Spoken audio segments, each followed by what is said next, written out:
नमस्कार दोस्तों, welcome back our channel. आज के वीडियो में हम बात करने वाले हैं कि आप किसी भी शेयर की धन ऐप के अंदर फंडामेंटल एनालिसिस कैसे कर सकते हो, फंडामेंटल एनालिसिस होती क्या है और किस प्रकार आप लंबे समय के निवेश के लिए एक ही ऐप से आप मल्टीपल एनालिसिस करके ये पता कर सकते हो कि उस शेयर को आपको खरीदना चाहिए या नहीं, या कौन सी प्राइस में आपको ये बड़ी अच्छी बात कही आप।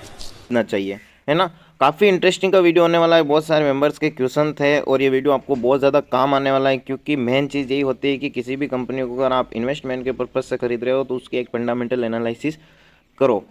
तो हम पहले बात कर लेते हैं दोस्तों कि फंडामेंटल एनालिसिस होती क्या है। देखिए, फंडामेंटल का मतलब सिंपल सी बात है कि किसी भी कंपनी को आप जब खरीदो उससे पहले ये पता करो कि कंपनी काम क्या करती है, कंपनी आगे जाके कैसी ग्रोथ रह सकती है, या फिर कंपनी का मुनाफा कितना आ रहा है, कंपनी के ऊपर कर्ज कितना है और कंपनी के जो मालिक है उनके पास कितने % हिस्सेदारी है। क्योंकि बहुत बार क्या होता है कि जो मालिक होते हैं अपनी जो हिस्सेदारी होते हैं वो बेच देते हैं और 10-15% या 30% उनके पास हिस्सेदारी होती है। तो अगर 50% से कम हिस्सेदारी किसी भी कंपनी के मालिक के पास है तो उसकी कहीं चलती नहीं है, क्योंकि 51% या 50% से ऊपर जब उसकी हिस्सेदारी होगी तो उसकी एक हिस्सेदारी ज़्यादा होने से वो कंपनी में अच्छा मैनेजमेंट रखेगा और काम भी अच्छा करेंगे, वरना उनको क्या लेना देना है, अपने तो पैसे बन गए, ऐसा सीन है ना। तो जितनी हिस्सेदारी होगी उतना अच्छा हमें रिटर्न मिलने की एक्सेप्टेशन है, क्योंकि उनका ज़्यादा अमाउंट है और ज़्यादा हिस्सेदारी है तो उनको काम करके अपनी ग्रोथ और बढ़ानी होगी आगे, है ना।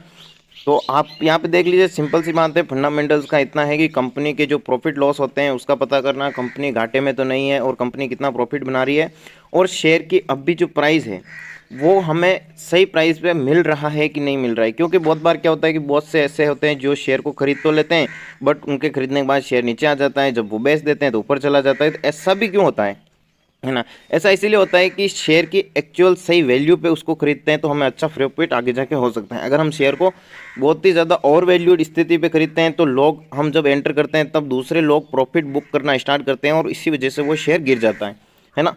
तो अब बात कर लेते हैं। देखिए कि फंडामेंटल का आपको समझ में आ गया होगा, और अगर आपको समझ में आ गया है तो आप लाइक कर दीजिएगा ताकि मेरे को समझ में आ जाए, ठीक है। दूसरी चीज़ है दोस्तों की, फंडामेंटल एनालिसिस करने के लिए बहुत बार अलग अलग ऐप की ज़रूरत पड़ती थी, पर अब सब कुछ एक ही ऐप में। तो सबसे पहले आपको धन ऐप का जो भी आपका डीमैट अकाउंट है, और अगर आपके पास डीमैट अकाउंट नहीं है, फ्री ऑफ कॉस्ट आप अपना डीमैट अकाउंट ओपन कर सकते हो धन ऐप में, और कोई भी आपको ब्रोकरेज चार्ज नहीं लगेगा, मतलब आईएमसी चार्ज नहीं लगेगा, और अकाउंट ओपनिंग चार्ज बिल्कुल फ्री है ना। तो फ्री ऑफ कॉस्ट इस चीज़ का आप फ़ायदा उठा सकते हो। इसके बाद आपको जाना है धन का जो इन्वेस्टिंग वाला ऐप है उसके ऊपर, क्योंकि धन ने 2 ऐप बना रखे हैं। स्पेशल बना रखा है ऑप्शन ट्रेडर्स के लिए, जो ऑप्शन ट्रेडिंग करते हैं उनको कुछ एक्स्ट्रा फीचर्स मिलते हैं जिनको कि उनकी रिसर्च काफ़ी आसान से हो जाती है। और इसी प्रकार जो लोग इन्वेस्टमेंट करना चाहते हैं शेयर्स के अंदर, उनके लिए स्पेशल ऐप बना रखा है उन्होंने, धन अपना इन्वेस्टमेंट का ऐप। तो आपको धन ऐप सर्च करना है, जो आपको यहाँ पे ग्रीन कलर का देखने को मिलेगा वही आपका इन्वेस्टिंग वाला ऐप है ना। इन दोनों के लिंक आपको मिल जाएंगे कमेंट बॉक्स में, और वहाँ से अपना डीमैट अकाउंट आप ओपन कर सकते हो फ्री ऑफ कॉस्ट। तो जाके चेकआउट जरूर कर दीजिएगा, बहुत जल्द काम आने वाला है। अब हम बात करते हैं, सबसे पहले आपको करना क्या है। तो आपको अपनी वॉच लिस्ट में उस शेयर को ऐड कर देना है, या फिर आपको यहाँ पे सर्च के ऑप्शन पे जाना है। सर्च के ऑप्शन पे आप देख सकते हो कि मैंने यहाँ पे एक्साइड इंडस्ट्रीज़ का शेयर सर्च किया है, और इसी को मैंने कल अपडेट अपने ग्रुप में किया था टेलीग्राम में, लॉन्ग टर्म के लिए और शॉर्ट टर्म के लिए, है ना। स्विंग ट्रेड भी आप इसमें कर सकते हो। तो यहाँ पे हम गए एक्साइड इंडस्ट्रीज। अब एक चीज़ ध्यान रखिए कि फंडामेंटल के साथ अगर आप टेक्निकल एनालिसिस करते हो तो आपकी जो एनालिसिस है और आपका जो प्रॉफिट का चांस है और भी ज़्यादा बढ़ जाता है। टेक्निकल एनालिसिस क्या होती है, कहीं भी अगर आप जाते हो देखिए कि कुछ चीज़ लेने, तो उस चीज़ के बारे में पता करोगे आप, तो वो हो गया हमारा फंडामेंटल। लेकिन उस चीज़ को देख के आप पता करोगे कि अभी क्या देखने को मिल रहा है, जो उनके अभी ये मार्केट के अंदर जो चार्ट पैटर्न होते हैं, बाइंग सेलिंग होती है, डिमांड जोन होते हैं, तो वहाँ से ऐसा पता लग सकता है आपको कि मार्केट यहाँ से तेज़ी में जा सकता है। तो फंडामेंटल से कंपनी कैसी है वो पता चल जाता है, और टेक्निकल से कंपनी में शेयर को कहाँ पे बाय करना है, कहाँ पे हमें प्रॉफिट बुक करना है, वो भी पता चल जाता है ना। लॉन्ग टर्म के लिए अगर आप दोनों एनालिसिस कर लेते हो तो आपको रिटर्न है बहुत ज़्यादा मिलने की संभावनाएं रहती है, ठीक है। तो जैसे हमने यहाँ पे शेयर को ओपन किया है, उसमें हमें क्या क्या देखने को मिल रहा है। देखिए, सबसे पहले आपको मार्केट का ओवरव्यू देखने को मिल रहा है। उसके बाद देखिए यहाँ पे बहुत सारे ऑर्डर्स आ जाते हैं, चार्ट वगैरह देखने को मिल जाएगा। अगर आप चार्ट पे क्लिक करोगे तो यहाँ पे पूरा चार्ट आपको ओपन होकर मिल जाएगा, जिससे आप यहाँ पे चार्ट एनालिसिस कर सकते हो। यहाँ पे ऐप, मोबाइल ऐप में भी आप मल्टीपल चार्ट लगा सकते हो। तो मैं आपको एक सिंपल सा चार्ट लगा देता हूँ, ठीक है। तो कल मैंने ये ग्रुप में अपडेट किया था इसको बाय करने के लिए। अगर लॉन्ग टर्म के लिए भी कोई बाय करना चाहते हैं तो एकदम सही प्राइस के ऊपर ये मिल रहा है। लगभग 300 का शेयर आपको 183 पे मिल रहा है। अभी हम फंडामेंटल एनालिसिस करेंगे तो उसमें आपको ये पता चल जाएगा कि इसको लॉन्ग टर्म के लिए बाय करना चाहिए या नहीं करना चाहिए।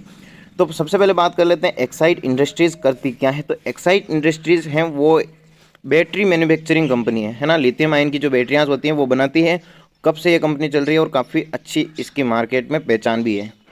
ठीक है, चलो उसके बाद एक लॉजिक बताता हूँ। इसको खरीदने के लिए एक लॉजिक ये है कि देखिए सारी कंपनियां के पास मोटर व्हीकल बने पड़े हैं, बस उनमें लगानी है बड़ी बड़ी बैटरियां। ठीक है, तो अगर आप ये देखते हो कि यार इलेक्ट्रिक व्हीकल की थीम पे हमको स्टॉक लेना चाहते हैं कि लॉन्ग टर्म में हमें अच्छा रिटर्न दे, तो कंपनियों के पास ऑलरेडी कार है, उनमें तो बैटरी सिर्फ असेंबल करनी है। तो सबसे ज़्यादा डिमांड कार की नहीं बैटरी की बढ़ने वाली है ना। तो इस प्रकार सा ये लॉजिक है जिसमें कि हम यहाँ पे रिसर्च करेंगे अभी। अब देखिए कि इस कंपनी का यहाँ पे आप हिस्टोरिकल परफॉर्मेंस देख सकते हो कि कंपनी ने एक साल में कितना यहाँ पे हाई लगाया, कितना लो लगाया, 5 साल में कितना हाई लगाया था और कितना लो था। ठीक है, तो अगर आप देखो तो कंपनी 5 साल का जो हाई था 304 रुपये, अगर वहाँ तक भी जाता है ना तो भी आपके पैसे डबल हो सकते हैं। ठीक है, एक साल का लो कितना लगाया था तो 130 रुपये का। तो इस चीज़ से आपको कंपनी का कितना हाई है लो है वो सब कुछ मालूम हो जाता है। अब हम बात कर लेते हैं इन्वेस्टमेंट रिटर्न्स के बारे में, यानी कि अगर इस कंपनी में आपने पैसा इन्वेस्ट किया होता तो कितना रिटर्न मिल सकता था। 5 साल पहले अगर आपने इन्वेस्टमेंट किया होता तो देखिए 304 रुपये से ये गिरकर 183 पे आ गया। इसका मतलब आपको 18% का वहाँ पे लॉस हो जाता था। ठीक है, 2 साल का यहाँ पे 10% के आसपास लॉस हो जाता। 9 महीने में आप देखो तो यहाँ पे 17% का कंपनी ने रिटर्न दे दिया है।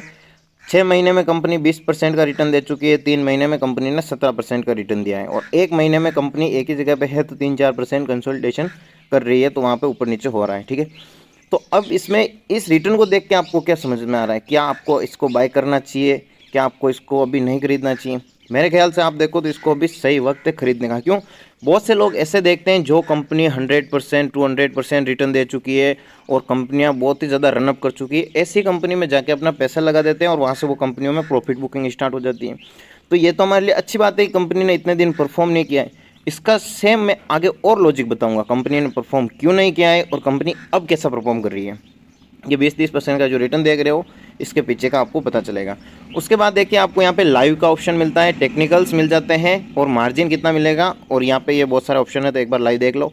ठीक है, यहाँ पे जो भी डेटा आता जाता है ना, बाई कर रहे हैं सेल कर रहे हैं, क्वांटिटी बताता है। टेक्निकल्स में अगर आपको टेक्निकल का नहीं पता है कि आपको कैसे पता करना है कंपनी का रेजिस्टेंस कहाँ है, सपोर्ट क्या है, तो ये यहाँ से पता कर सकते हो। यहाँ पे देखिए R1 लिख रखा है तो ये रेजिस्टेंस 1 है जो कि 184 का, अगर इसको ब्रेक कर देगी तो 186 पे वापस रेजिस्टेंस 2 है। ठीक है, तो यहाँ पे ये इस प्रकार का चलता रहता है, इसको आप चेक कर सकते हो। ठीक है, फिर हम जाएंगे देखिए फंडामेंटल्स के अंदर। मेन चीज़ तो ये है, तो कंपनी के फंडामेंटल्स आ चुके हैं हमारे सामने। कंपनी का जो प्राइस अर्निंग रेशियो है वो क्या है अभी 16.69। इसका मतलब क्या है? प्राइस अर्निंग रेशियो वह चीज़ होती है जिसमें कि आपको शेयर पे कितने रिटर्न मिल सकते हैं। अगर प्राइस अर्निंग रेशियो ज़्यादा है तो आपको थोड़े रिटर्न कम मिल सकते हैं, अगर प्राइस अर्निंग रेशियो कम है तो आपको उस शेयर पे ज़्यादा रिटर्न मिलने के चांस रहते हैं। चलिए मार्केट कैपिटल की बात करें तो कंपनी की जो मार्केट कैपिटल है 15,551 करोड़ की कंपनी है। इसका मतलब ये एक लार्ज कैप की कंपनी है ना, या फिर आप इसे मिड कैप की मान सकते हो। मिड कैप की होती है 5,000 से 20,000 के बीच के अंदर मिड कैप की कंपनीज होती हैं। चलो उसके बाद बात कर लें इंडस्ट्रीज़ का प्राइस अर्निंग रेशियो क्या है। इंडस्ट्रीज़ का प्राइस अर्निंग रेशियो ये बताता है कि इस सेक्टर में इसी प्रकार की कंपनियों का सबका कंबाइन करके देखो तो वो कितना % प्राइस अर्निंग बता रही है एक शेयर के ऊपर। तो इंडस्ट्रीज़ से हमें यहाँ पे थोड़ा सस्ती वैल्यूएशन पे इस कंपनी को देखने को मिल रही है, तो हमें यहाँ पे इस कंपनी में अच्छा रिटर्न मिलने की संभावनाएं हैं। चलिए अगर यहाँ पे आप देखो तो शॉर्ट टर्म और इन्वेस्टमेंट का लॉन्ग टर्म का रिटर्न बता रखा है। जो रिटर्न मैंने आपको वहाँ पे बताया था वही रिटर्न यहाँ पे बता रखा है कंपनी का। चलिए प्रमोटर्स की बात कर लेते हैं, तो प्रमोटर्स की हिस्सेदारी है 46% जो कि 50% से कम है ना। तो प्रमोटर की ये एक इसमें थोड़ी वीकनेस देखने को मिल रही है कि चलो 50 से कम होती है तो उसमें क्या है कि प्रमोटर की ज़्यादा चलती नहीं है सबसे ज़्यादा तो, लेकिन अब दूसरों के पास भी थोड़ी थोड़ी है।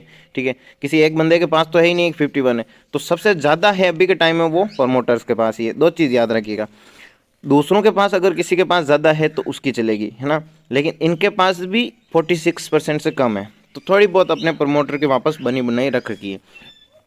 इसमें इन्वेस्टर कौन कौन से हैं जिन्होंने अच्छा खासा स्टेक दबा रखा है, तो वो है DIIs, यानी कि जो हमारे देश के सबसे बड़े इन्वेस्टर्स हैं जो कि करोड़ों में खरीदी बिक्री करते हैं, 17% कंपनी का हिस्सा उन्होंने खरीद रखा है। तो ये चीज़ उनको भी पता है कि ये कंपनी आगे जाके अच्छी ग्रोथ करेगी। फॉरेन इंस्टीट्यूशनल इन्वेस्टर का देख सकते हो आप 10.41% स्टेक है, यानी कि 10% की हिस्सेदारी उन लोगों ने खरीद रखी है जो हमारे देश के बाहर के इन्वेस्टर हैं, है ना।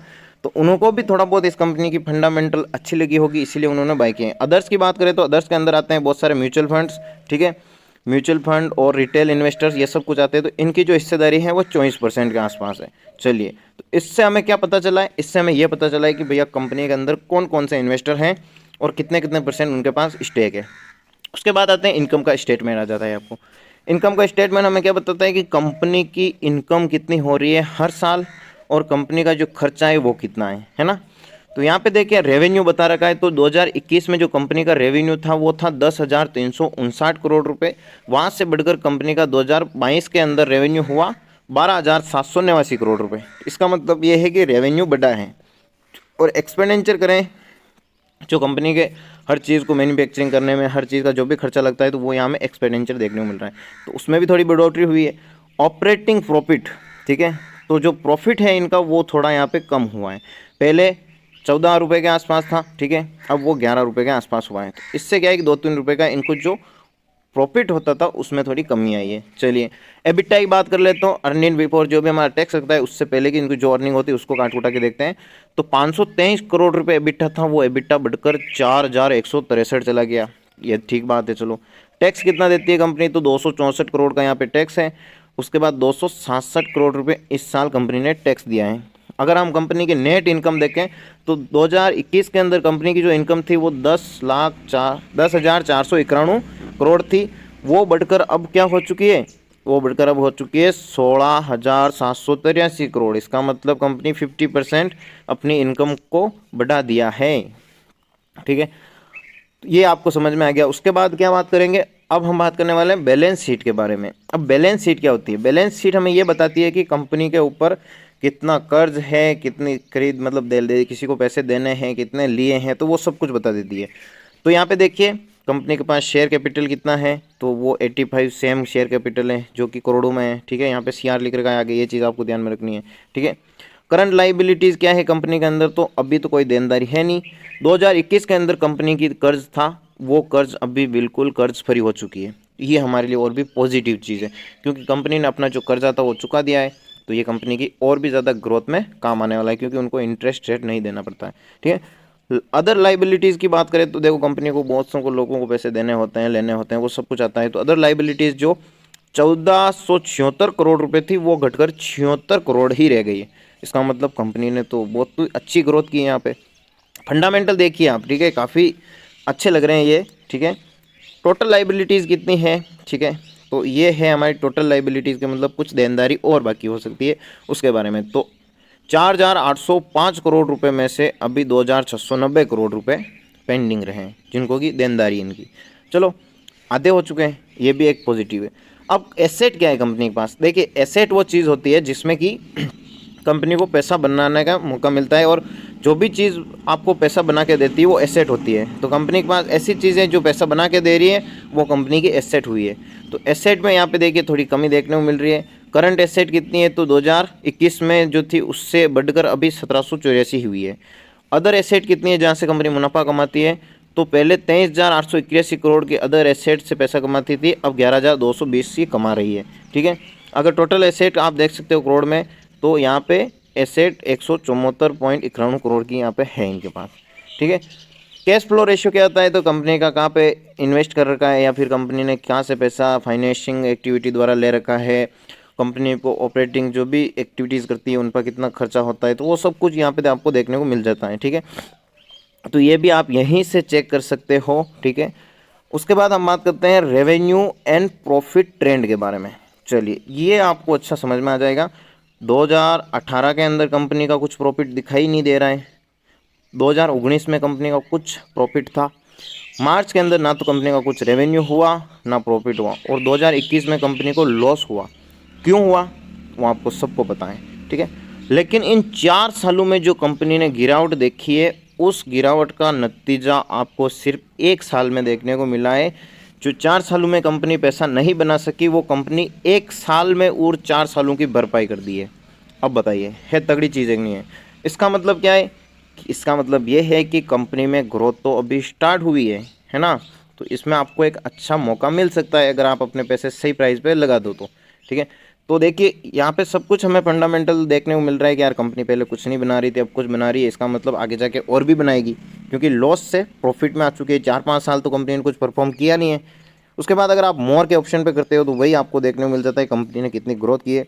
मार्च 2018 में जो कंपनी का रेवेन्यू था वो 10% बढ़ा है, और मार्च 2022 में कंपनी का रेवेन्यू 23% बढ़ा है। अगर आप प्रॉफिट देखो तो कंपनी ने मार्च 2018 में -3% का प्रॉफिट कर रही थी, वहीं कंपनी 2022 में 517% का प्रॉफिट किया है ना। और फंडामेंटल्स में आप देख सकते हो क्वार्टरली रिजल्ट, जिसका अपडेट आपको धन ऐप दे देता है, तो वो भी आप चेक कर सकते हो।